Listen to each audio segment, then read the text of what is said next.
is, are we helping them become more productive in their core, in their domain, in what they really care about, as opposed to all the system stuff? Or can we take away what we call the laundry of everything else that constitutes CI, and such that all of our scientists can indeed focus on the science that they're most passionate about?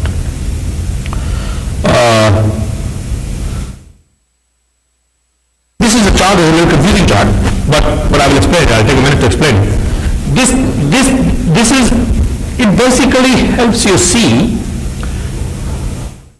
pretend a model where there are 16 research groups building 16 different compute engines across campus.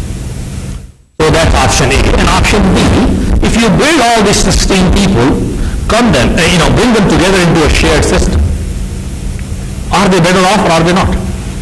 And this chart demonstrates the basic insight that not all research groups will have their peak computing demand at the same time. People have rhythm in their work. Different disciplines have different constant schedules. Different disciplines have, and people don't always compute 100% all the time. They compute, they create some data, they digest, they think of new numerical experiments, then they go compute again. And so there is a natural rhythm within a group and across different groups, across different disciplines. And if you see, this basically demonstrates that when their peak usage, how does it vary over a period of time?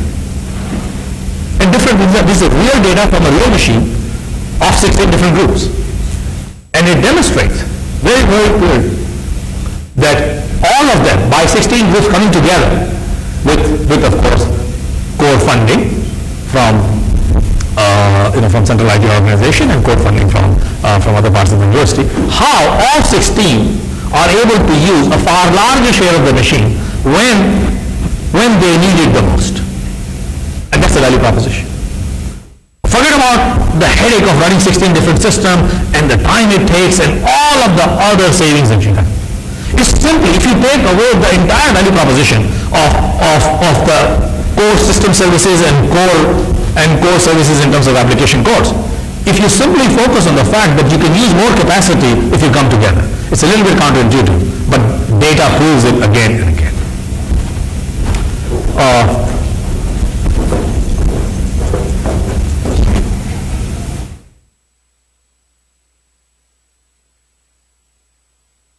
Here's a pitch as to why should universities invest in their central computational facilities, and I go ahead and make the case based on efficient usage of resources, and there's too much text there, I apologize.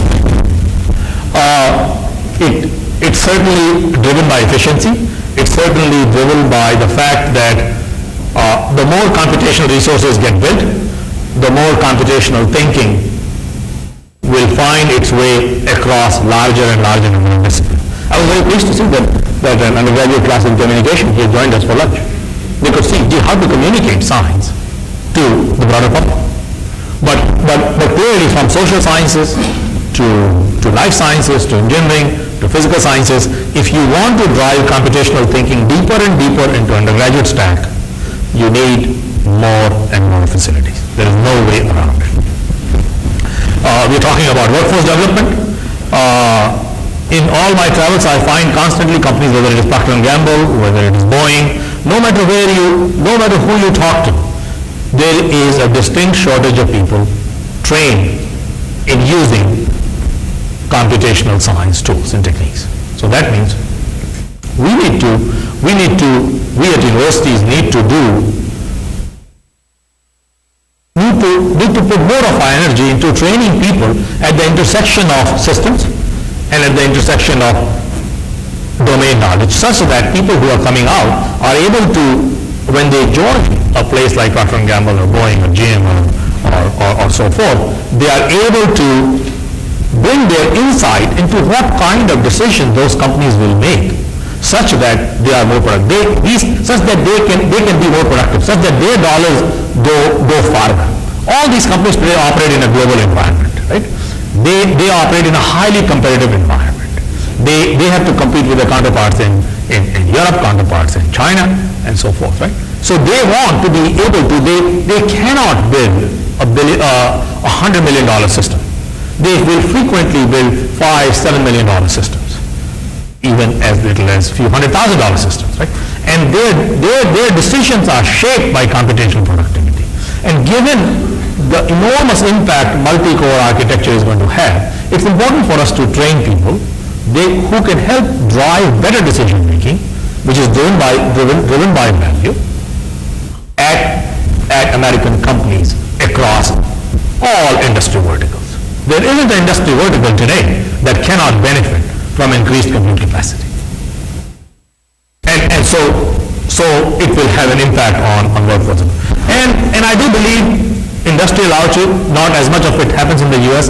If you see European centers, most large European centers, you take 10 European centers, almost all of them have a strong, these are all university-based computing centers that have strong participation from regional industry.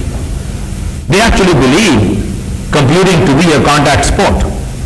You have got to put people together, people from industry, people who are at universities, and students. Faculty, students, people in industry.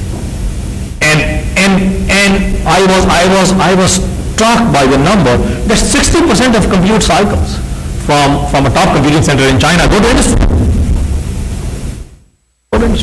The numbers are in 30%, 40% range at any number of European computing centers. So that means the partnership between industry and academia is a lot stronger elsewhere than we find it here. So if the universities were to invest in university-based computing centers, it will be a catalyst to form closer ties with industrial R&D. And that closer tie will not come at the expense of basic science. It will be a nice complement to basic science, which of course all of us share the goal of helping with our competitiveness. And that is where that flows.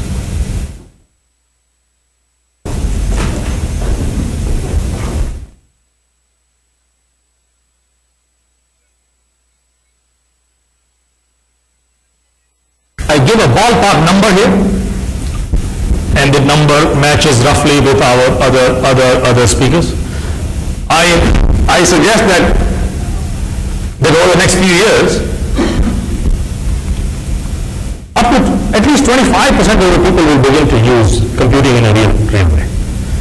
And even if you take a smaller chunk of it, about 5 to 10% of academic community on a campus will truly need computational resources that are beyond your laptop or beyond something. I think that much computation will find its way in our research and instruction. That's my estimation.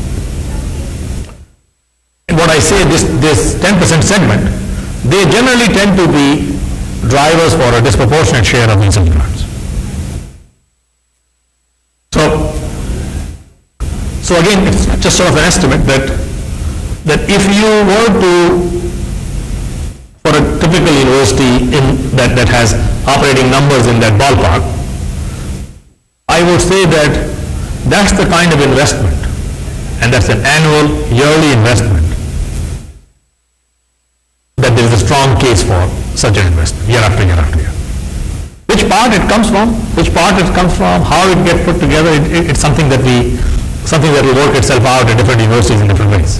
But that's roughly, in my view, the ballpark number as to what kind of investment it would take to sustain a cutting-edge infrastructure for computational science. This is the last slide, and this basically says how will that investment be split. And this is rather modest. This is a very modest proposal. And how will that be split between hardware, software, utility, staff, other expenses, and so forth? What kind of a machine room we need to have? We are not too dissimilar from Tom. At Penn State, I would think that in the near future, we will have somewhere between 2 to 4 megawatt machine room. Today, we are not too different from where you are, about a megawatt. But we need to make those kinds of investment in order to drive computational science across the range of art disciplines.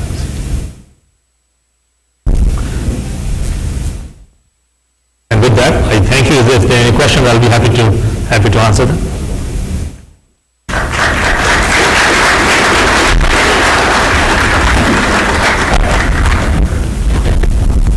Yeah. You speak of 1%. Where are we now? That, it depends how you count, right? So I will give you an answer off the record, but yes, we are not there yet. Right?